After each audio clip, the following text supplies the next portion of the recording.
मूल निवासियों का विस्थापन। इस अध्याय में अमेरिका और ऑस्ट्रेलिया के मूल निवासियों के इतिहास के कुछ पहलू पेश किए गए हैं। विषय 8 में हमने दक्षिण अमेरिका से में स्पेन और पुर्तगाली उपनिवेशीकरण के इतिहास की झांकी देखी थी।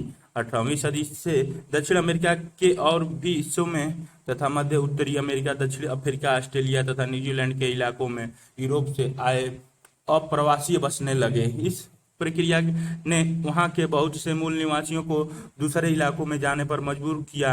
यूरोपीय लोगों की ऐसी बस्तियों को कॉलोनी उपनिवेश कहा जाता था।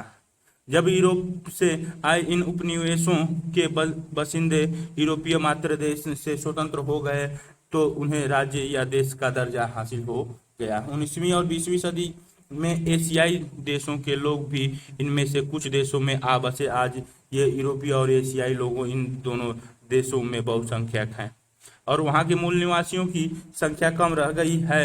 वे शहरों में मुश्किल से नजर आते हैं और लोग भूल गए हैं कि कभी देश का अधिकतर हिस्सा उन्हीं के कब्जे में था, और यह भी कि कई नदियों, शहरों इत्यादि के नाम देशी नामों से बने। मसलन संयुक्त राज्य अमेरिका में ओहियो, मिसिसिपी और सिएटल और कनाडा में स्क्वाचेवान, ऑस्ट्रेलिया में वालगेनो और परमत्ता। 20वीं सदी के मध्य तक अमेरिका और ऑस्ट्रेलिया के इतिहास को पाठ्य पुस्तकों में यह बताया जाता था कि किसी तरह यूरोपवासियों ने उत्तरी व दक्षिणी अमेरिका तथा ऑस्ट्रेलिया की खोज की। उनमें वहां के मूल बसिंदों का शायद ही कभी जिक्र होता था, सिवाय यह बताने के लिए कि यूरोपीय लोगों के प्रति उनका रवैया शत्रुतापूर्वक तथा। पर 1840 के दशक से ही अमेरिका में मानव विज्ञानियों ने उन पर अध्ययन आरंभ कर दिया। बहुत बाद में 1960 के दशक से इन मूल निवासियों को अपने इतिहास को लिखने या बयान करने का मौखिक इतिहास के लिए प्रेरित किया गया। आज इन मूल निवासियों द्वारा लिखे गए इतिहास और कथाकृतियां को पढ़ना संभव है। इन देशों में जाने वाले लोग वहां के संग्रहालयों में देसी कला की दीर्घाएं तथा आदिवासी जीवन शैली को दिखलाने वाले विशेष संग्रह भी देख सकते हैं। संयुक्त राज्य अमेरिका में नया अमेरिकी इंडियन राष्ट्रीय संग्रहालय खुद अमेरिकी इंडियनों की देखरेख में बना है। यूरोप साम्राज्यवाद। स्पेन और पुर्तगाल के अमेरिकी साम्राज्य देखिए विषय 8 का 17वीं सदी के बाद विस्तार नहीं हुआ, तब तक फ्रांस, हॉलैंड और इंग्लैंड जैसे दूसरे देश ने अपने व्यापारिक गतिविधियों का विस्तार करना और अमेरिका, अफ्रीका तथा एशिया में अपने उपनिवेश बसाना शुरू कर दिया। आयरलैंड में भी कामोबेश इंग्लैंड का उपनिवेश ही था, क्योंकि वहां बसे हुए ज्यादातर भूस्वामी अंग्रेज ही थे। 18वीं सदी से यह बहुत साफ साफ दिखाई देने लगा कि यद्यपि मुनाफे की संभावना ने ही लोगों को वहां उपनिवेश बसाने के लिए प्रेरित किया था, लेकिन जो नियंत्रण स्थापित किया गया उसकी प्रकृति में महत्वपूर्ण विविधताएं थी। दक्षिण एशिया में व्यापारिक कंपनी ने अपने को राजनीतिक सत्ता का रूप दिया, स्थानीय शासकों को हराया और अपने इलाके का विस्तार किया। उन्होंने पुराने सुविकसित प्रशासकीय व्यवस्था को जारी रखा और भूस्वामियों से कर वसूलते रहे। बाद में उन्होंने व्यापार को सुगमता बनाने के लिए रेलवे का निर्माण किया, खदान खुदाई और बड़े बड़े बागान स्थापित किया। दक्षिण अफ्रीका की छोड़ कर शेष पूरे अफ्रीका में यूरोपीय लोग सर्वत्र समुद्र तटों पर ही व्यापार करते रहे। 19वीं सदी के आखिरी दौर में ही वे अंदरूनी इलाकों में जाने का साहस कर सके। इसके बाद कुछ यूरोपीय मुल्क के बीच अपने उपनिवेशों के रूप में अफ्रीका का बंटवारा करने का समझौता हुआ। सेटलर आबादकार अब शब्द दक्षिण अफ्रीका में डच के लिए, आयरलैंड, न्यूजीलैंड और ऑस्ट्रेलिया में ब्रिटिश के लिए और अमेरिका में यूरोपीय लोगों के लिए इस्तेमाल होता था। इन उपनिवेशों की राजभाषा अंग्रेजी थी। कनाडा को छोड़कर, जहां फ्रांसीसी भी एक राजभाषा थी। नई दुनिया के देशों को यूरोपवासियों द्वारा दिया गया नाम। अमेरिका पहली बार अमेरिगो वेस्पुकी ने 1451 से 1512 की यात्रा वृत्तांत छापने के बाद प्रयुक्त कन्नाटा से निकला शब्द 1535 में खोजी जाग कार्टियर को मिला जानकारी के मुताबिक यूरोक्यूइस की भाषा में कन्नाटा का मतलब था गांव। ऑस्ट्रेलिया महान दक्षिणी सागर में स्थित भूमि के लिए 16वीं सदी में प्रयुक्त नाम लैटिनी में दक्षिण को ऑस्ट्रल कहते हैं। न्यूजीलैंड हॉलैंड के तास्मान द्वारा दिया गया नाम जिसने सबसे पहले 1642 में इन टापुओं को देखा था। डच भाषा में समुद्र को जो जी कहते हैं। जियोग्राफिकल डिक्शनरी पृष्ठ 805-822 में अमेरिका और ऑस्ट्रेलिया के ऐसे 100 से ज्यादा स्थान नामों की सूची दी गई है जो न्यू से शुरू होते हैं। उत्तरी अमेरिका का महाद्वीप उत्तर ध्रुवीय वृत्त से लेकर कर्क रेखा तक और प्रशांत महासागर अटलांटिक महासागर तक फैला है। पथरीले पहाड़ों की श्रृंखला के पश्चिम में अरिज़ोना और नोवाडा की मरुभूमि है। थोड़ा और पश्चिम में सिएरा नेवाडा पर्वत, पूरब में ग्रेट विस्तृत मैदानी इलाके, ग्रेट विस्तृत झीलें मिसिसिपी और ओहियो और अपलाचिया पर्वतों की घाटी है। दक्षिण दिशा में मेक्सिको और कनाडा का 40% इलाका जंगलों से ढका है। कई क्षेत्रों में तेल, गैस और खनिज संसाधन पाए जाते हैं। इनके चलते संयुक्त राज्य अमेरिका और कनाडा में ढेरों बड़े उद्योग आजकल कनाडा में गेहूं, मकई और फल बड़े पैमाने पर पैदा किए जाते हैं और मत्स्य उद्योग वहां का एक महत्वपूर्ण उद्योग है। खनन उद्योग और बड़े पैमाने पर खेती का विकास पिछले 200 सालों में ही यूरोप, अफ्रीका और चीन के अप्रवासियों के हाथ हुआ है। लेकिन यूरोपवासियों की जानकारी में आने से पहले हजारों साल से उत्तरी अमेरिका में लोग रह रहे थे। मूल निवासी उत्तर अमेरिका के सबसे पहले बासिंदे 30,000 साल पहले बेरिंग स्ट्रेट्स के आर पार फैले भूसेतु के रास्ते एशिया से आए और 10,000 साल पहले आखिरी हिमयुग के दौरान वे दक्षिण की तरफ बढ़े। अमेरिका में मिलने वाली सबसे पुरानी मानव कृति एक तीर की नोक 11,000 साल पुरानी है। तकरीबन 5,000 साल पहले जब जलवायु में ज्यादा स्थिरता आई तब आबादी बढ़नी शुरू हुई। नेटिव मूल बसिंदे का मतलब होता है ऐसा व्यक्ति जो अपने मौजूदा निवास स्थान में ही पैदा हुआ था। 20वीं सदी के आरंभिक वर्षों तक यह पद यूरोपीय लोगों द्वारा अपने उपनिवेशों के लिए बसिंदों के लिए इस्तेमाल होता था। अमेरिका के पूर्व संध्या यानी जब यूरोपीय लोग आए और इस महाद्वीप को उन्होंने अमेरिका नाम दिया से ठीक पहले तक विविधता हर जगह पसरी हुई थी। लोग 100 से भी ज्यादा जबानें बोलते थे। वे शिकारी, मछली पकड़ना, ग्रहण, बागवानी और खेती में से जो मुमकिन हो वह सब आजमाते हुए अपनी जीविका कमाते थे। मिट्टी की गुणवत्ता कैसी है और उसके इस्तेमाल तथा देखभाल के लिए कितने प्रयास की दरकार है, इस पर जीने के तरीके का उनका चुनाव निर्भर करता था।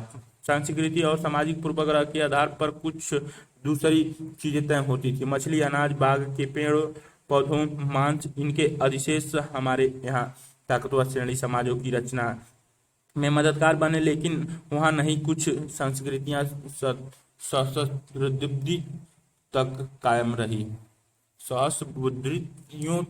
रही। विलियम मैकलिस, अमेरिका से पहले का दिन। ये लोग नदी के घाटी के साथ साथ बने गांवों में समूह बनाकर रहते थे। वे मछली और मांस खाते थे और सब्जियां तथा मकई उगाते थे और अक्सर मांस की तलाश में लंबी यात्राओं पर जाया करते थे। मुख्य रूप से उन्हें बाइसन यानी उन जंगली भैंसों की तलाश रहती थी जो घास के मैदानों में घूमते थे। यह 17वीं सदी से आसान हो गया जब इन मूल निवासियों ने घुड़सवारी शुरू कर दी। वे घोड़े स्पेनी आबादगारों से खरीदते थे, लेकिन वे उतने ही जानवर मारते जितने की उन्हें भोजन के लिए जरूरत होती थी। उन्होंने बड़े पैमाने पर खेती करने की कोशिश नहीं की, और चूंकि वे अपनी आवश्यकताओं से अधिक उत्पाद नहीं करते थे, इसीलिए उन्होंने केंद्रीय तथा दक्षिण अमेरिका की तरह राजशाही और साम्राज्य का विकास नहीं किया।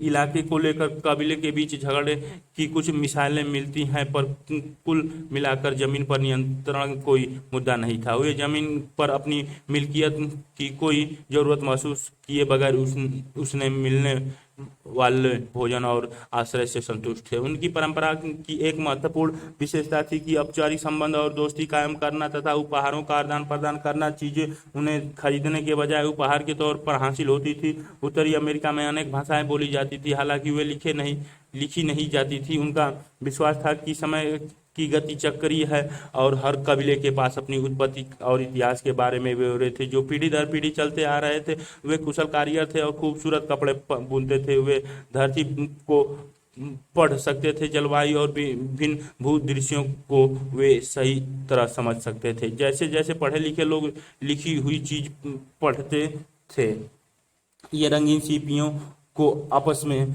छिलकर बनाया जाने वाला बेमपुल बेल्ट किसी समझौते के बाद स्थानीय कबीले को बीच इसका आदान प्रदान होता था। यूरोपियनों से मुकाबला नई दुनिया के मूल बासिंदों के लिए अंग्रेजी में प्रयुक्त पद Aborigine, native people of Australia, Latin में इसका मतलब से और ओरिजिन का शुरुआत। एब्रोजिनल एक विशेषण जिसे संज्ञा की तरह इस्तेमाल करने की गलती अक्सर की जाती है। अमेरिकन इंडियन, अमेरिंड, अमेरी इंडियन, उत्तरी और दक्षिणी अमेरिका और कैरिबियन के मूल निवासी, फर्स्ट नेटिव नेशन पीपुल्स, मूल निवासी के संगठित समूह, इन जिन्हें कनाडाई सरकार द्वारा मान्यता प्राप्त थी। 1876 के इंडियंस एक्ट में बैडस पद का इस्तेमाल किया गया था, लेकिन 1980 के दशक से नेशन शब्द प्रयुक्त होने लगा। इंडिजिनुअस पीपुल, ऐसे लोग जो किसी जगह में हमेशा से रहते आए हों। नेटिव अमेरिकन, उत्तर और दक्षिणी अमेरिका के देसी लोग, यह पद अब बहुत प्रचलित है। रेड इंडियन, गेहुआ वर्ण के लोग जिनके निवास स्थान को कोलंबस ने गलती से इंडिया समझ लिया था। विकानसिन ने विन्नेबागो कबीलों की एक महिला 1880 के दशक में इस कबीले के लोगों के नेब्रास्का स्थानांतरित कर दिया गया। मूल निवासी के नाम चीजों के दिए गए जिनका इन कबीलों से कोई संबंध नहीं था। डकोटा हवाई जहाज, चिरोकी जीप, पेंटियॉक कार, मोहाक बाल कटाई।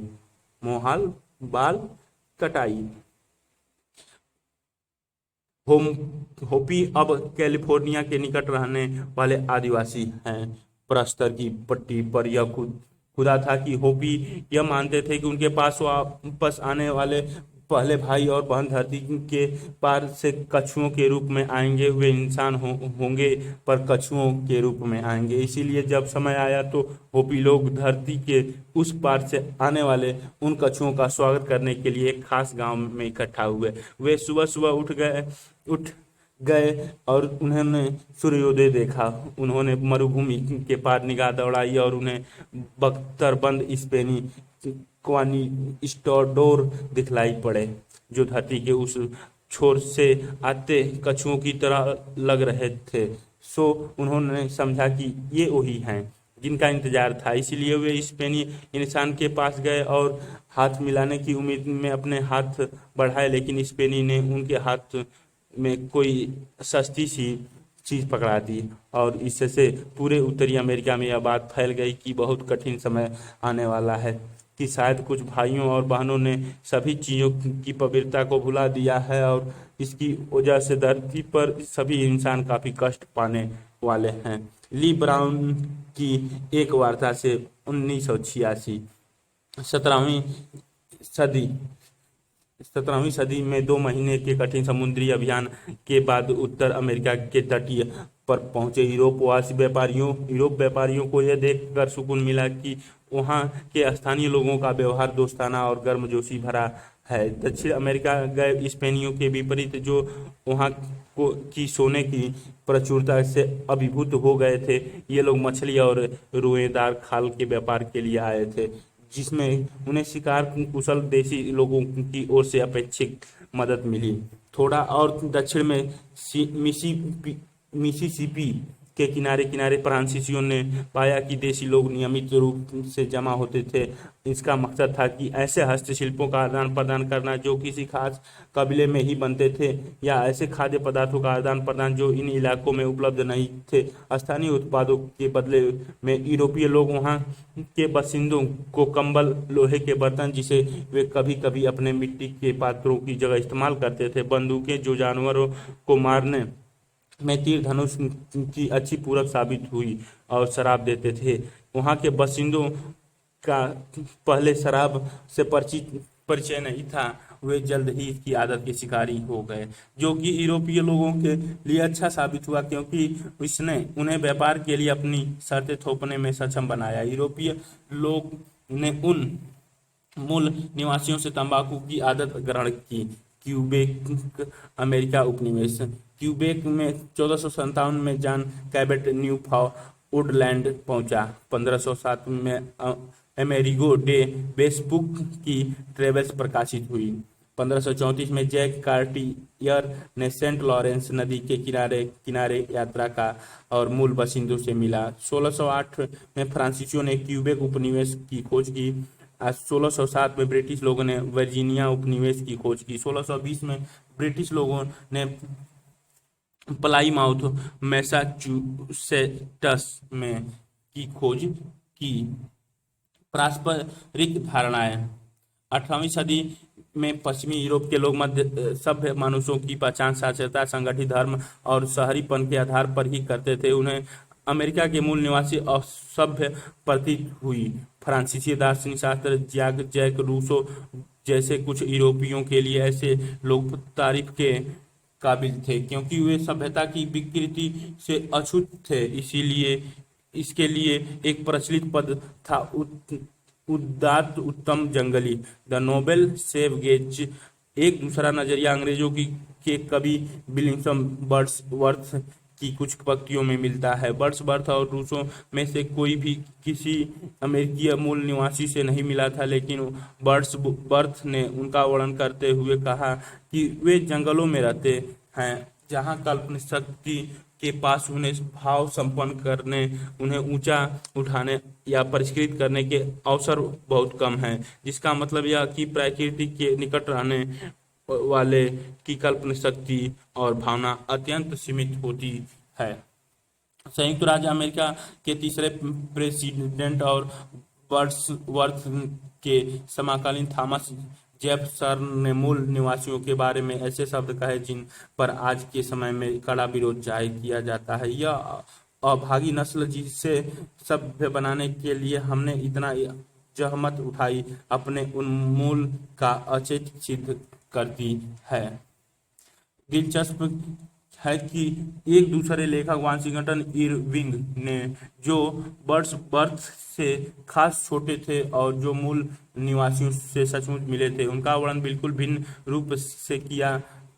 जिन इंडियंस की असली जिंदगी को देखने का मुझे मौका मिला, वे कविताओं में वर्णित अपने रूप से काफी भिन्न है। यह सच है कि गोरे लोग जिनकी नीयत पर वे भरोसा नहीं करते और जिनकी भाषा भी नहीं समझते, वे संगत में रहने पर वे काफी कम बोलते हैं। पर परिस्थितियां वैसी ही हो तो गोरा आदमी भी उन्हीं की तरह अल्पभाषी हो जाता है। ये इंडियंस अब अपने के बीच होते हैं और वे नकल उतारने के उस्ताद साबित होते हैं और गोरों की नकल उतार कर अपना खूब मनोरंजन करते हैं। वहीं गोरे जो समझते हैं कि इंडियंस को वे अपनी भव्यता और गरिमा के प्रति गहरे आदर भाव से ओतप्रोत कर चुके हैं, गोरे लोग गरीब इंडियंस के साथ ऐसे पेश आते हैं। मैं इसका साक्षी हूँ, मानो उनमें और जानवरों में बहुत कम फर्क हो। मूल बसिंदे। यूरोपीय लोगों के साथ जिन चीजों का आदान प्रदान करते थे वे उनके लिए दोस्ती में दिए गए उपहार थे। दूसरी ओर अमीरी का सपना देखने वाले यूरोपीय लोगों के लिए मछली और रेशेदार खाल माल थे, जिसे जिसे उन्हें मुनाफा कमाने के लिए यूरोप में बेचना था। इस बेची जाने वाली चीजों के दाम पूर्ति के आधार पर साल दर साल बदलते रहते थे। मूल निवासी इसे समझ नहीं सकते थे।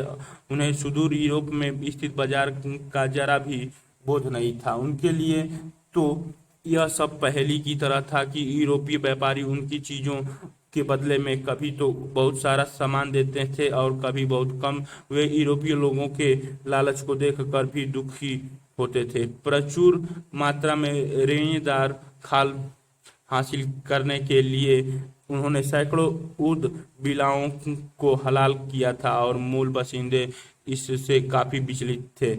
उन्हें डर था कि जानवर उनसे इस विध्वंसक का बदला लेंगे। शुरुआत में आए यूरोपीय लोग जो कि व्यापारी थे के पीछे पीछे अमेरिका में बसने के लिए भी लोग आए। 17वीं सदी से यूरोपीय लोगों के कुछ समूह ईसाइयत के भिन्न भिन्न संप्रदाय से ताल्लुक रखने की वजह से उत्पीड़ित के शिकार थे। कैथोलिक प्रभुत्व के देशों में रहने वाले प्रोटेस्टेंट या प्रोटेस्टेंटवाद को राजधर्म का दर्जा देने वाले देशों के कैथोलिक उनमें से बहुतेरों ने यूरोप छोड़ दिया और नई जिंदगी शुरू करने के लिए अमेरिका चल गए। जब तक वहां खाली जमीनें थी कोई समस्या नहीं आई, लेकिन धीरे धीरे वे और अंदर मूल निवासियों की कई लोक कथाओं में यूरोपीय जनों का मजाक उड़ाया गया था और उनका वर्णन लालची और झूठ के रूप में किया गया था। लेकिन चूंकि वे काल्पनिक कथाओं की शक्ल में थी, इसीलिए यूरोपीय लोग उनको सही संदर्भ में काफी बाद में जाकर समझा पाए। अंदर मूल निवासियों के गांव की ओर बढ़े। उन्होंने जंगलों की सफाई के लिए अपने लोहे के औजारों का इस्तेमाल किया ताकि खेती की जा सके। मूल निवासी और यूरोपीय लोग जब जंगलों को देखते तो उनकी निगाह में अलग अलग चीजें आती थी। मूल निवासियों ने उन रास्तों को पहचान की जो यूरोपीय लोगों के लिए अदृश्य थे। यूरोपीय लोगों की कल्पना से कटे हुए जंगल की जगह मक्का के खेत उभरते थे। जेफरसन का सपना एक ऐसे देश का था जो छोटे छोटे खेतों वाले यूरोपीय लोगों से आबाद था। मूल निवासी जो अपनी जरूरतों के लिए फसलें उगाते थे, न कि बिक्री और मुनाफे के लिए, और जो जमीन का मालिक बनने के को गलत मानते थे, इस बात को नहीं समझ सकते थे। यही चीज उन्हें जेफरसन की निगाह में असभ्य बनाती थी। क्रियाकलाप एक यूरोपीय लोगों और अमेरिकी मूल निवासी के मन में एक दूसरे के जो छवि थी उनकी प्रकृति को देखने के जो उनके अलग अलग तरीके थे उन पर विचार कीजिए। कनाडा, संयुक्त राज्य अमेरिका। 1707 में क्यूबेक के मूल निवासियों के साथ फ्रांसीसी का समझौता हुआ। 1763 में क्यूबेक पर ब्रिटिश का विजय। 1774 में क्यूबेक एक्ट। 1791 में कनाडा संवैधानिक एक्ट। 1781 में ब्रिटेन ने संयुक्त राज्य अमेरिका को एक स्वतंत्र देश के रूप में मान्यता दी। 1783 में ब्रिटिश लोगों ने संयुक्त राज्य अमेरिका को मध्य पश्चिम सौंपा। ये संयुक्त राज्य अमेरिका मानचित्र एक अमेरिका का विस्तार।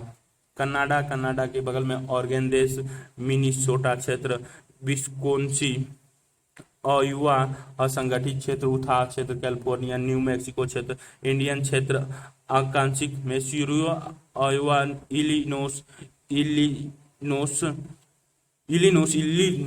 Michigan, Indiana, Ohio, Kentucky, New York, Pennsylvania, Maine Vermont, New Hampshire, Massachusetts, Rhode द्वीप, Connecticut, New Jersey, Delaware, Maryland, Virginia, उत्तर कैरोलिना, दक्षिणी कैरोलिना, अटलांटिक महासागर, Alabama, Georgia, Florida, Mississippi, Texas, Mexico की खाड़ी, मेक्सिको, इधर प्रशांत महासागर,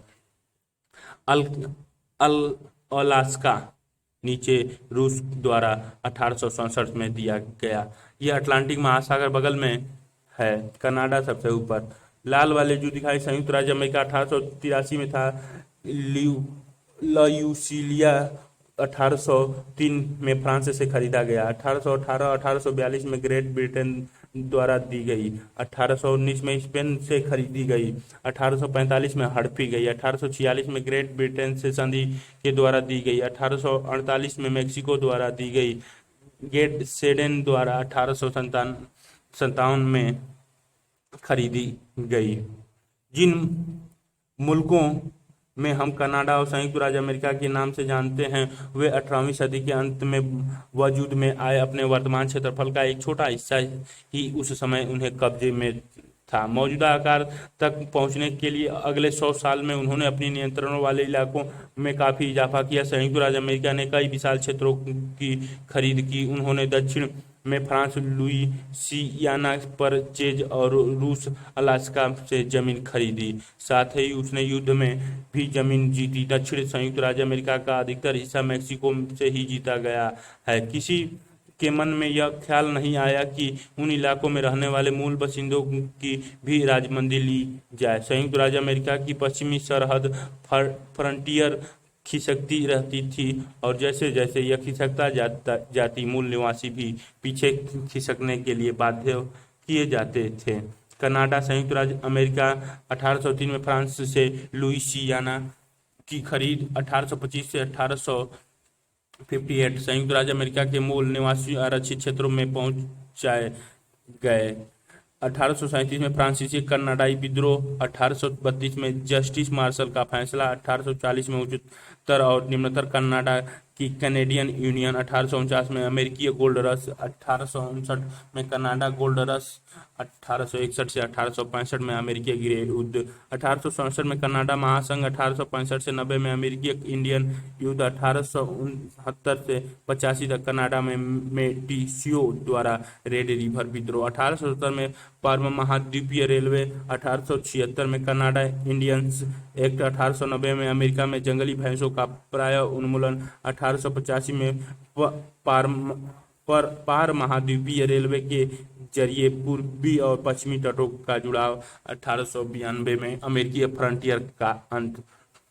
19वीं सदी में अमेरिका के भूदृश्य का जबरदस्त बदलाव आया। अमेरिका के प्रति यूरोपीय लोगों का रवैया मूल निवासियों से अलग था। ब्रिटेन और फ्रांस से आए कुछ प्रवासी ऐसे थे जो छोटे बेटे होने के कारण पिता की संपत्ति के उत्तराधिकारी नहीं बन सकते थे, और इसी वजह से अमेरिका में अपनी जमीन के मालिक बनना चाहते थे। बाद में जर्मनी, स्वीडन और इटली जैसे मुल्कों में से ऐसे अप्रवासी उमड़ पड़े जिनकी जमीन बड़े किसानों के हाथ चली गई थी, और वे ऐसी जमीन चाहते थे जिनसे अपना कह सकें।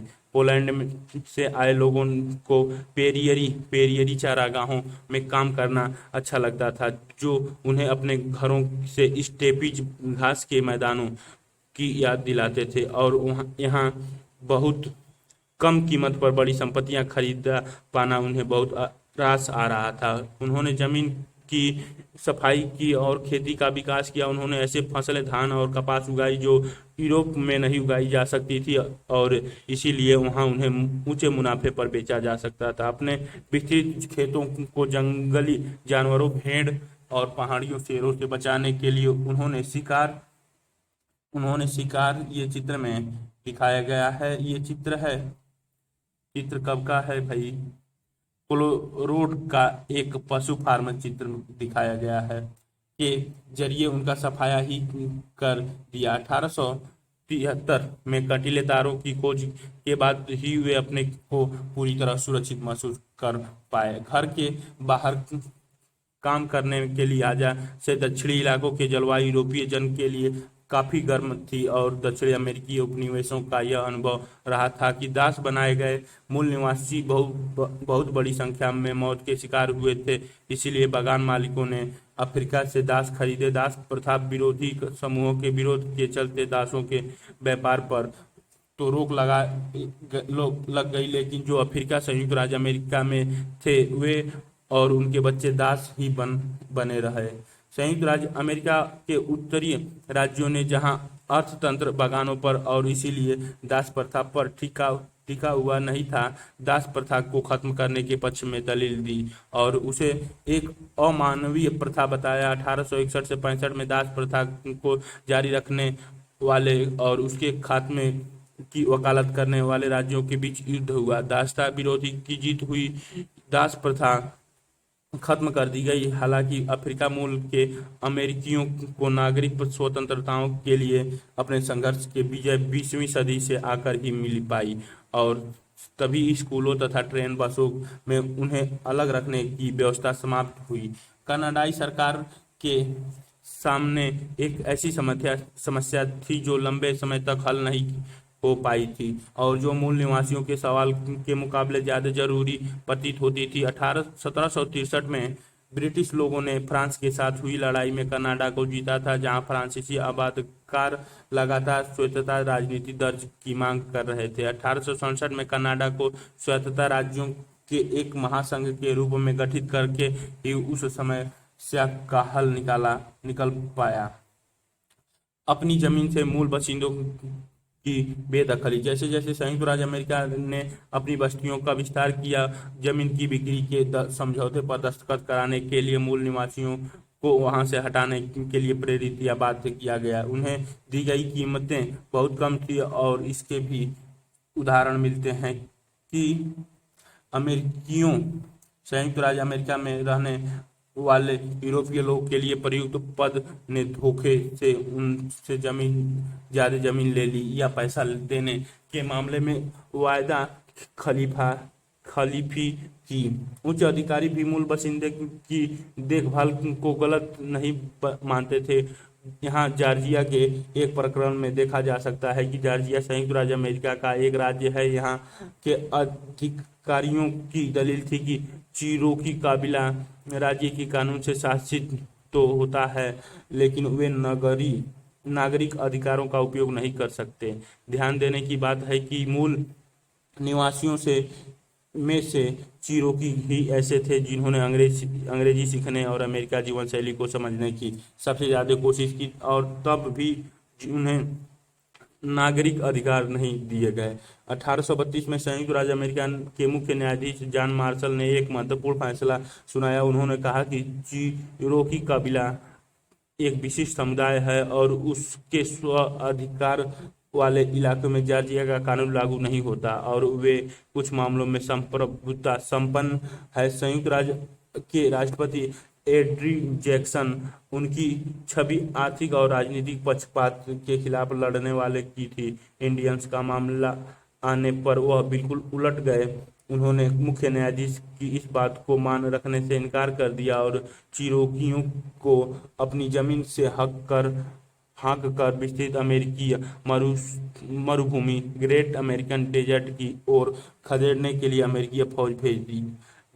जिन 15,000 लोगों को वहां से हटाने पर मजबूर किया गया, उनमें से एक चौथाई अपने आंसुओं की राह ट्रायल ऑफ टीयर्स के सफर में ही मर खप गए। जिन लोगों ने पहले से रहने वाले कबीलों की जमीन ले ली, वे इस आधार पर अपने को उचित ठहराते थे कि चूंकि मूल निवासी जमीन का अधिकतम इस्तेमाल करना नहीं जानते, इसीलिए वह उन्हें कब्जे में रहनी ही नहीं चाहिए। वे इस बिना पर भी मूल निवासियों की आलोचना करते कि वे असली हैं, इसीलिए बाजार हेतु उत्पादन करने में अपने शिल्प कौशल का इस्तेमाल नहीं करते। अंग्रेजी सीखने और ढंग के कपड़े, जिसका मतलब था यूरोपियों जैसे कपड़े पहनने में उनकी दिलचस्पी नहीं थी। कुल मिलाकर उनका कहना यह था कि वे मर खपने लायक ही हैं। खेती की जमीन निकालने के लिए प्रेयरीज साफ की गई और जंगली भैंसों को मारा गया। एक फ्रांसीसी आगंतुक ने लिखा, आदमी जानवरों के साथ साथ आदमी मनुष्य लुप्त हो जाएगा। क्रियाकलाप 2, इन दोनों तरह की जनसांख्यिकी आंकड़ों पर टिप्पणी करें। मूल निवासी संयुक्त राज्य अमेरिका 1820 में 6 लाख, गोरे 90 लाख, मिले जुले यूरोपीय 1 लाख, काले 19 लाख। स्पेनी अमेरिका में 1800 में 75 लाख मूल निवासी, 33 लाख गोरे और मिली जुली यूरोपीय 53 लाख का कुल काले 8 लाख। कुल 1 करोड़ 16 लाख थे, कुल 1 करोड़ 69 लाख हो गए। इसके बीच निवासी पश्चिमी की ओर धकेल दिए गए थे। उन्हें अस्थायी तौर पर अपनी जमीन दे दी गई थी, लेकिन अक्सर उन्हें उस जगह से बेदखल होना पड़ा जब उनकी जमीन के अंदर सीसा, सोना या तेल जैसे खनिज के होने का पता चलता। प्रायः कई समूहों के मूलतः किसी एक के कब्जे वाली जमीन में ही साझा करने के लिए बाध्य किया जाता, जिनसे उनके बीच झगड़े हो जाते थे। मूल निवासी छोटे इलाकों में कैद कर दिए, जिन्होंने रिजर्वेशन आरक्षण कहा जाता था। ये ऐसे जमीन होती थी जिसके साथ उनका पहले से कोई रिश्ता नहीं होता था।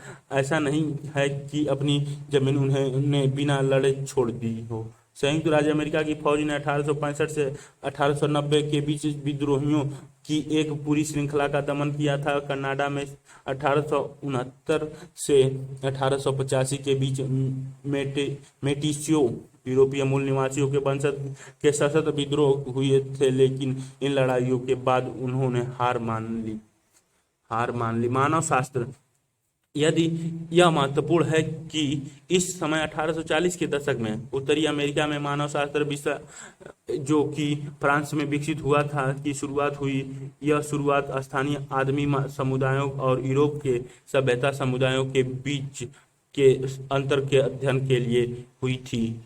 कुछ मानव शास्त्रियों ने यह स्थापित की कि जिस तरह यूरोप में आदिम लोग नहीं पाए जाते, उसी तरह अमेरिकी मूल निवासी भी समाप्त हो जाएंगे। ये चित्र मूल निवासियों का एक घर 1862 में पुरातत्वविदों ने इसे पहाड़ों के बीच से ले जाकर वियोमिंग के एक संग्रहालय में रखा। ये चित्र में दिखा गया है। 1854 में संयुक्त राज्य अमेरिका के राष्ट्रपति को मूल निवासियों के एक नेता सिएटल के प्रधान का खत मिला। राष्ट्रपति ने प्रधान से एक समझौता पर दस्तखत कराने के लिए कहा था। समझौते के अनुसार सिएटल के लोगों की रिहायशी जमीन का एक बड़ा हिस्सा अमेरिकी सरकार को सौंपा जाना था। प्रधान ने जवाब दिया कि आप आकाश को भूमि की ऊष्मा को कैसे खरीद या बेच सकते हैं। यह ख्याल ही हम लोगों के लिए बहुत अजूब है। अगर आप हवा की ताजगी और पानी की चमक के स्वामी नहीं हैं, तो आप उसे खरीद कैसे सकते हैं। धरती पर हर हिस्सा मेरी जनता के लिए पूर्ण पावन है। चीड़ की चमकती हुई हर सुई, हर बलुआ तट, घने जंगलों में पसरा हर कुहरा, सफाई करने वाले और गुनगुनाने वाले हर कीड़ा मेरे लोगों की स्मृति और अनुभवों में पवित्र हैं। पेड़ों में दौड़ता हुआ रस रेडमैन की स्मृतियों का वाहक। इसीलिए वाशिंगटन में बैठा महान मुखिया ग्रेट चीफ जब यह संदेश भेजता है कि वह हमारी जमीन खरीदना चाहता है, तो वह हमसे कुछ ज्यादा ही उम्मीद करता है। महान मुखिया का संदेश है कि वह हमारे लिए कोई जगह मुकर्रर कर दे ताकि हम आराम से रह सकें। वह हमारे पिता होंगे और हम उनके बच्चे होंगे। इसीलिए हम इस जमीन को खरीदे जाने के प्रस्ताव पर विचार करेंगे, लेकिन यह आसान नहीं न होगा, क्योंकि यह जमीन हमारे लिए पावन है। धाराओं और नदियों में बहता हुआ चमकीला पानी सिर्फ पानी नहीं है, वह हमारे पुरखों का लहू है। अगर हम आपको जमीन बेच दें, तो आपको यह याद रखना होगा कि यह पवित्र और अपने बच्चे को सिखाना होगा कि वह पवित्र है और उसके तालाब के निथरे हुए पानी में दिखता हर भूतहा प्रतिबिंब मेरी जनता के जीवन की घटनाओं और स्मृतियों का बयान करता है। पानी की कल कल मेरे पिता की आवाज है।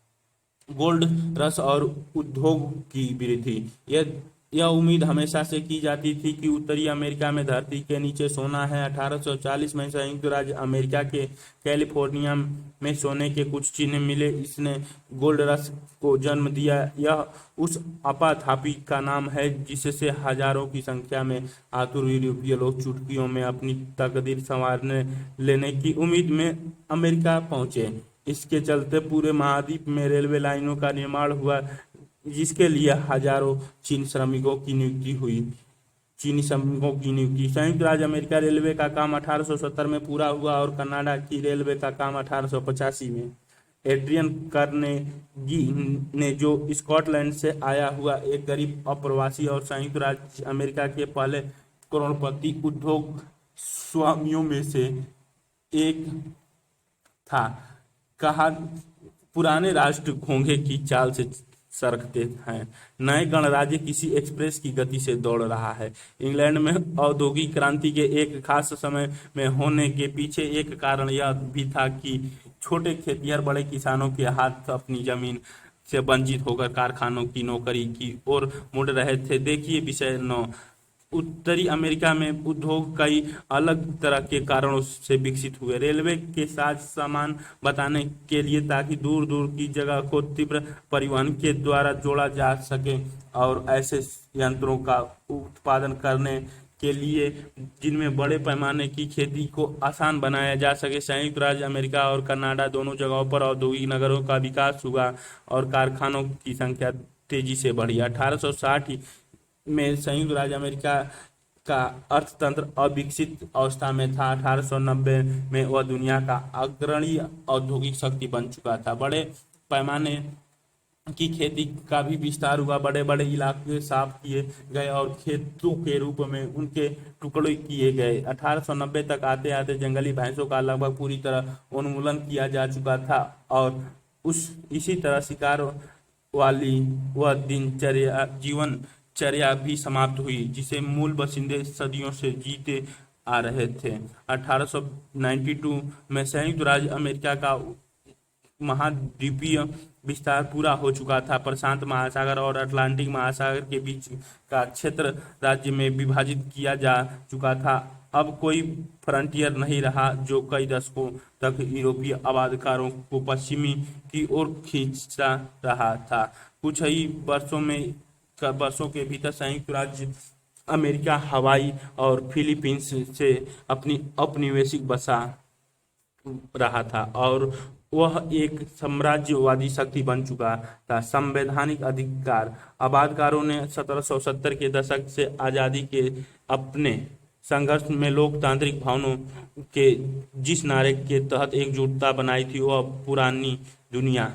ये चित्र दिखाए गए हैं। पहला वाला चित्र, ये चित्र लिया गया है गोल्ड रश के दौरान कैलिफोर्निया जाते लोग के कैमरा चित्र है। ये कैमरा चित्र से लिया गया है। कैलिफोर्निया जाते लोग दिखाए गए हैं। ये चित्र है संयुक्त राज्य अमेरिका द्वारा अप्रवासियों का स्वागत, रंगीन छपाई 1909।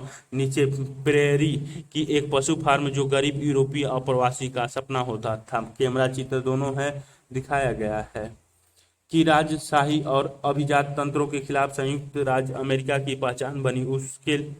उनके लिए यह भी अहम था कि उनके संविधान में व्यक्ति के संपत्ति के अधिकार को शामिल किया गया, जिसे रद्द करने की छूट राज्य को नहीं थी। लेकिन लोकतांत्रिक अधिकार, राष्ट्रपति और कांग्रेस के प्रतिनिधियों के चुनाव में वोट देने के अधिकार हैं, और संपत्ति का अधिकार दोनों सिर्फ गोरे लोगों के लिए थे। एक कनाडाई मूल निवासी डेनियल पॉल ने 2000 में इस ओर ध्यान खींचा, और अमेरिकी स्वाधीनता संग्राम और फ्रांसीसी क्रांति के समय लोकतंत्र के पक्ष में आवाज बुलंद करने, और थॉमस पाइन ने समाज का संगठन करने के लिए इंडियंस का इस्तेमाल एक मॉडल के तौर पर किया था। इसके आधार पर उसने दलील दी कि अमेरिकी मूल निवासियों ने मिसाल बनकर यूरोपीय लोगों के लंबे तंत्रोन्मुखी आंदोलन के बीज बोए थे। वी वर नॉट द सेवेजेज, पृष्ठ 333। महान जर्मन दार्शनिक कार्ल मार्क्स 1818 से 1883 ने अमेरिकी फ्रंटियर को आखिरी सकारात्मक पूंजीवादी मेसोपोटामिया के रूप में देखा। सीमाहीन प्राकृतिक और स्थान जिसके अनुरूप अपने को ढालती है, मुनाफे की सीमाहीन चाहत, बस्तियात एंड कैर गुरचिंदे, बदलाव की लहर।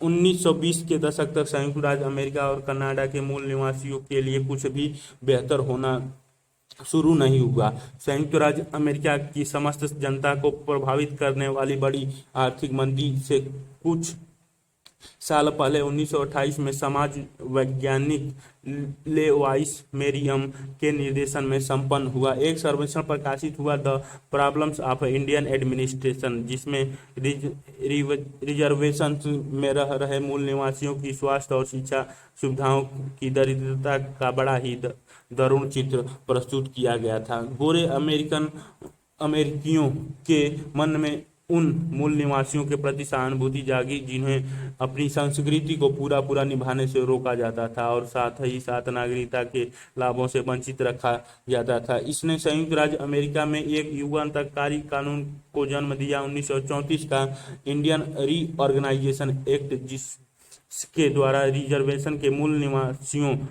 को जमीन खरीदने और ऋण लेने का अधिकार हासिल हुआ। 1950 और 60 के दशक में संयुक्त राज्य और कनाडा की सरकारों ने मूल बासिंदों के लिए किए गए विशेष प्रावधानों को खत्म करने पर इस उम्मीद से विचार किया कि इससे वे मुख्य धारा में शामिल होंगे, अर्थात वे यूरोपीय संस्कृति को अपनाएंगे। लेकिन मूल बासिंदे ऐसा नहीं चाहते थे। 1954 में अनेक मूल निवासियों ने अपने द्वारा तैयार किए गए डिक्लेरेशन ऑफ इंडियन राइट्स में इस शर्त के साथ संयुक्त राज्य अमेरिका की नागरिकता स्वीकार की कि उनके रिजर्वेशन वापस नहीं लिए जाएंगे और उनकी परंपराओं में दखल अंदाजी नहीं की जाएगी। कुछ ऐसे ही चीजें कनाडा में भी हुई। 1969 में सरकार ने घोषणा की कि वह आदिवासी अधिकारों को मान्यता नहीं देगी। मूल निवासियों ने सुसंगठित तरीके से इसका विरोध करते हुए धरना प्रदर्शन और वाद विवाद की एक पूरी श्रृंखला आयोजित की। 1982 में एक संवैधानिक धारा के तहत मूल निवासियों के मौजूद आदिवासी अधिकारों और समझौतों आधारित अधिकारों की स्वीकृति मिलने तक यह सवाल हल नहीं हो पाया, परंतु इन अधिकारों की बारीकियों के बारे में बहुत से फैसले बाकी हैं। पर अब यह बहुत साफ है कि दोनों मुल्कों के मूल निवासियों ने 18वीं सदी के मुकाबले अपनी संख्या बहुत कम हो जाने के बावजूद अपनी संस्कृति को निभाने के अपने अधिकारों को लेकर पुरजोर दावेदारी की और खास तौर से कनाडा में अपने पवित्र भूमि पर अधिकार की भी दावेदारी की। ऐसी दावेदारी 1880 के दशक में उनके पुरखों नहीं कर सकते थे।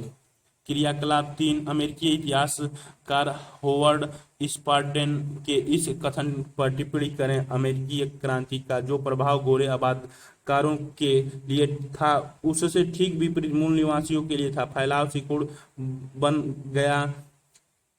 बन गया, लोकतंत्र तानाशाही बन गया, संपन्नता विपन्नता बन गई और मुक्ति कैद बन गई। ब्रिटिश राज के अधीन भारतीय मनमाने ढंग से इन पर कर लगाए गए, इन्हें बराबर नहीं माना गया। तर्क यह दिया गया कि अभी प्रतिनिधित्व की सरकार की जिम्मेदारी के लिए तैयार नहीं है। अमेरिका और ऑस्ट्रेलिया के मूल निवासी, इन्हें नागरिक के रूप में नहीं देखा गया, असमान माना गया। तर्क यह दिया गया कि ये पिछड़े हुए आदि मानव हैं जिनकी कोई स्थानबद्ध कृषि नहीं थी, भविष्य के बारे में न ज्यादा सोचते थे न बचाते थे, उनके पास शहर नहीं थे। अमेरिका में अफ्रीका मूल के दास व्यक्तिगत स्वतंत्रता से वंचित बराबर नहीं माना गया। तर्क दास प्रथा उनकी अपनी सामाजिक व्यवस्था का हिस्सा है। काले लोग निकृष्ट हैं। ऑस्ट्रेलिया उत्तर और दक्षिण अमेरिका की तरह ही ऑस्ट्रेलिया में भी मानव निवास का इतिहास लंबा है। शुरुआती मनुष्य या आदि मानव, जिन्हें एबेरिजीनीज कहते हैं, यह कई भिन्न भिन्न समाजों के लिए प्रयुक्त एक सामान्य नाम है। ऑस्ट्रेलिया में 40,000 साल पहले आने शुरू हुए, संभवतः इससे भी पहले से वे ऑस्ट्रेलिया के बाद एक भूसेतु से जुड़े न्यू गिनी से आए थे। मूल निवासियों की अपनी परंपराओं के हिसाब से ऑस्ट्रेलिया आए नहीं थे, बल्कि हमेशा से यही थे। बीती सदियां स्वप्नकाल कही जाती थी। इस कथन को समझना यूरोपीय लोगों के लिए मुश्किल था, क्योंकि इसमें अतीत और वर्तमान का अंतर धुंधला हो जाता था। 18वीं सदी के आखिरी दौर में ऑस्ट्रेलिया के में मूल निवासियों के 350 से 750 तक समुदाय थे। हर समुदाय की अपनी भाषा थी। इनमें से 200 भाषाएं आज भी बोली जाती हैं। देसी लोगों का एक और विशाल समूह उत्तर में रहता था। इसे टॉरंस स्ट्रेपी टापुवासी कहते हैं। एबारिजिनी शब्द इनके लिए इस्तेमाल नहीं होता, क्योंकि यह माना जाता है कि वे कहीं और से आए हैं और एक अलग नस्ल के हैं। 2005 में कुल मिलाकर वे ऑस्ट्रेलिया की आबादी का 2.4% हिस्सा थे। ऑस्ट्रेलिया की आबादी बहुत छितराई हुई है और आज भी वहाँ के ज्यादातर शहर समुद्र तट के साथ बसे हैं, जहाँ 1770 में ब्रिटिश लोग पहली बार पहुंचे थे। क्योंकि बीच का इलाका शुष्क और मरुभूमि है, यूरोपीय का ऑस्ट्रेलिया पहुंचना। 1606 में डच यात्री ने ऑस्ट्रेलिया को देखा। 1642 तास्मान इस टापू पर पहुंचा। बाद में टापू का नाम तास्मानिया रखा गया। 1670 जेम्स कुक बाटरी खाड़ी पहुंचता है, जिसका नामकरण हुआ न्यू साउथ वेल्स। 1788 ब्रिटेन के दंडियों को बस्ती बनाई गई। सिडनी की स्थापना हुई।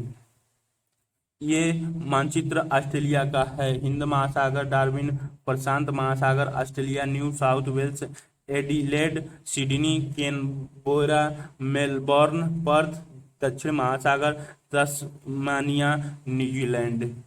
ऑस्ट्रेलिया में यूरोपीय आबादकार मूल निवासियों और जर्मन के बीच आपसी रिश्तों का विकास उत्तरी और दक्षिणी अमेरिका के हिस्सों से कई बिंदुओं पर मिलता जुलता है। हालांकि इसकी शुरुआत 300 साल बाद हुई। मूल निवासियों के साथ हुई मुलाकात को लेकर कैप्टन कुक और उनके जत्थे के आरंभिक ब्यौरे मूल निवासियों के दोस्ताना व्यवहार के बारे में उत्साहपूर्ण है, लेकिन जब एक मूल निवासी ने कुक की हत्या कर दी हवाई में, ऑस्ट्रेलिया में नहीं, तब ब्रिटिश का रवैया पूरी तरह से उलट गया, जैसा कि प्रायः होता आया। इस तरह की एक घटना औपनिवेशिक ताकत द्वारा बाद में दूसरे के खिलाफ किए गए हिंसक व्यवहार का औचित्य साबित करने के लिए इस्तेमाल की गई।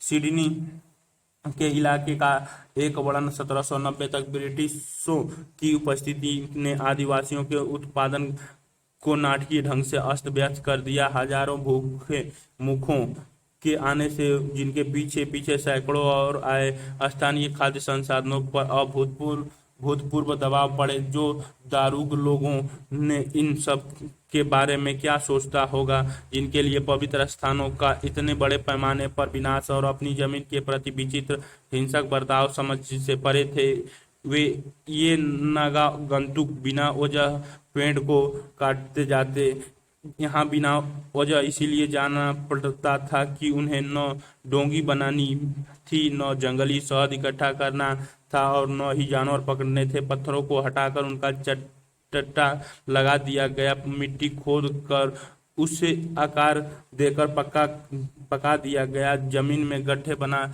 दिए गए, बहुत भारी भरकम इमारतें तैयार कर दी गई।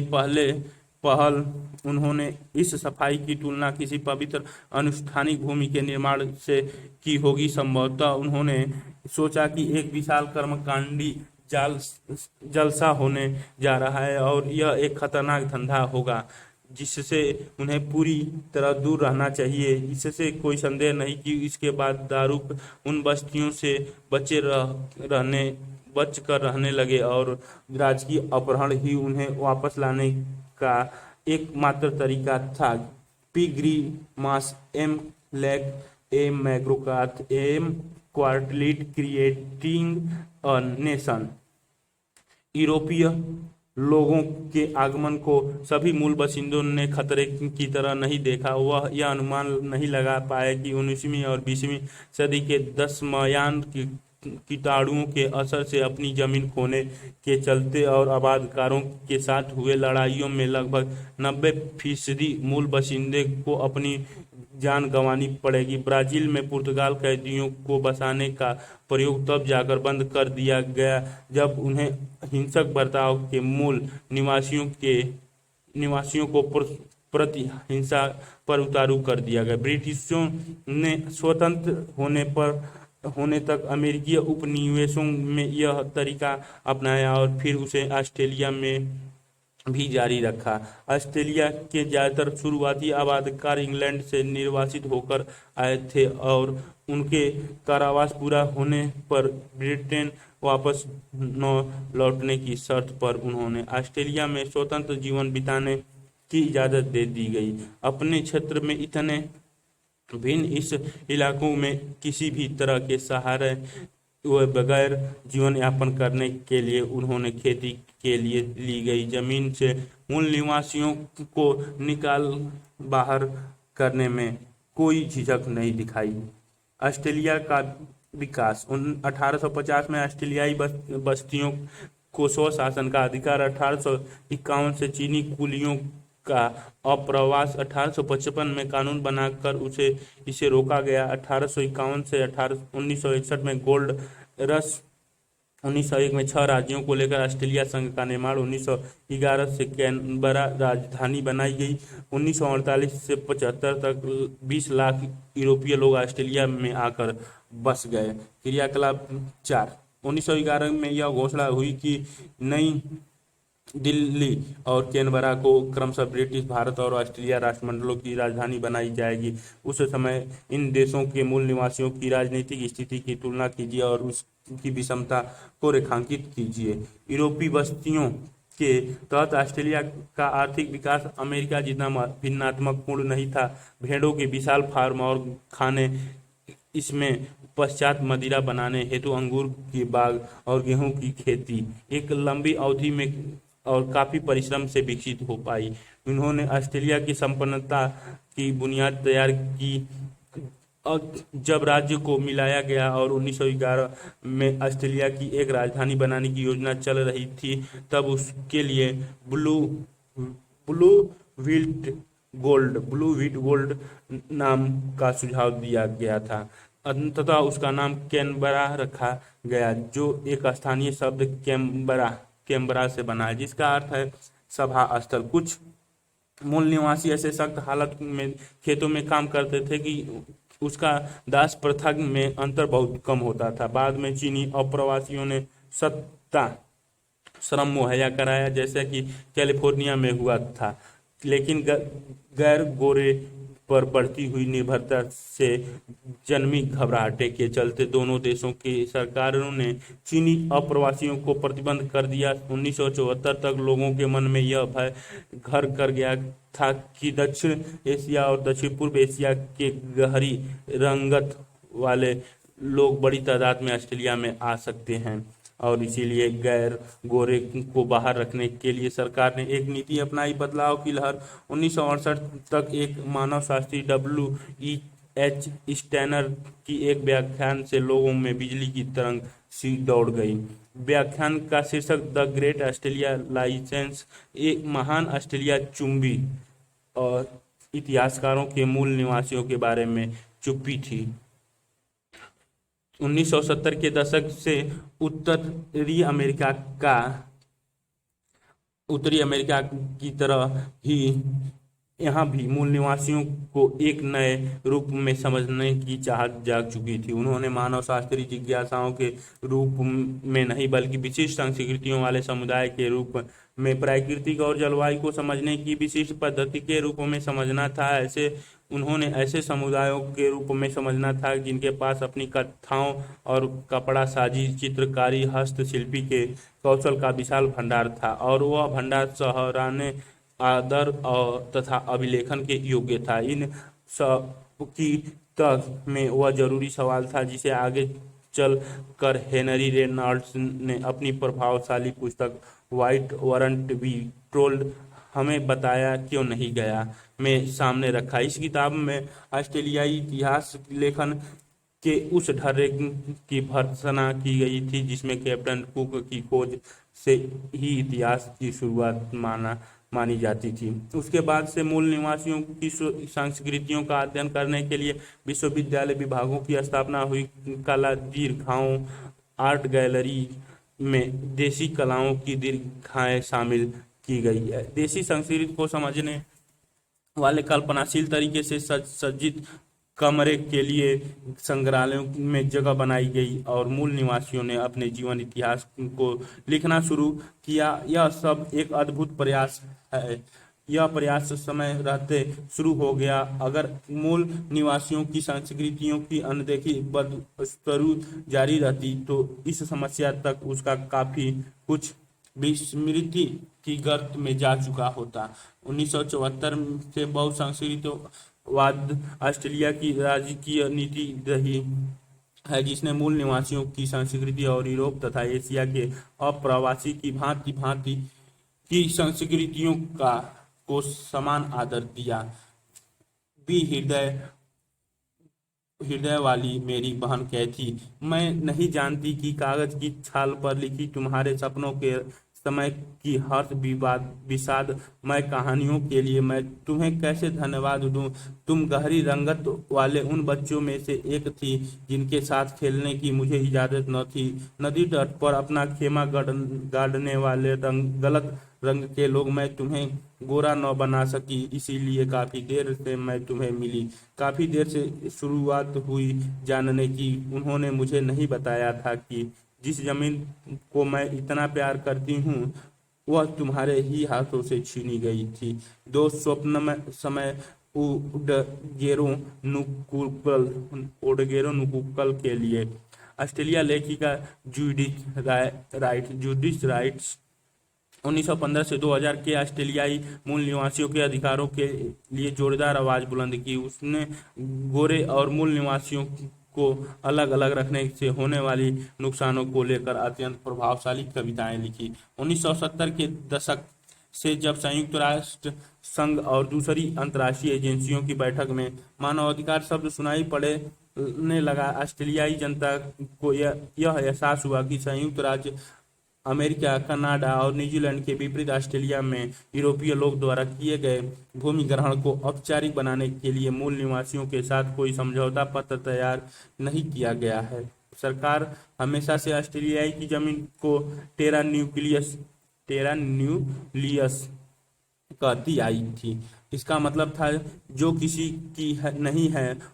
इसके अलावा वहां अपने आदिवासी रिश्तेदारों से छीने गए मिश्रित रक्त वाले मूल निवासी यूरोपीय बच्चों का एक लंबा और यंत्रपूर्ण इतिहास भी था। इन सवालों पर खड़े हुए आंदोलन के कारण तहकीकात शुरू हुई और दो महत्वपूर्ण निर्णय लिए गए। एक, इस बात को मान्यता देने के लिए मूल निवासियों की जमीन के साथ जो कि उनके लिए पवित्र है, मजबूत इतिहास संबंध रहा है और इसका आदर किया जाना चाहिए। दो, पिछले गलतियों को धोया तो नहीं जा सकता, लेकिन गोरों और रंग बिरंगे लोगों को अलग अलग रखने की कोशिश करके बच्चों के साथ जो अन्याय किया गया है उसके लिए सार्वजनिक रूप से माफी मांगी जानी चाहिए।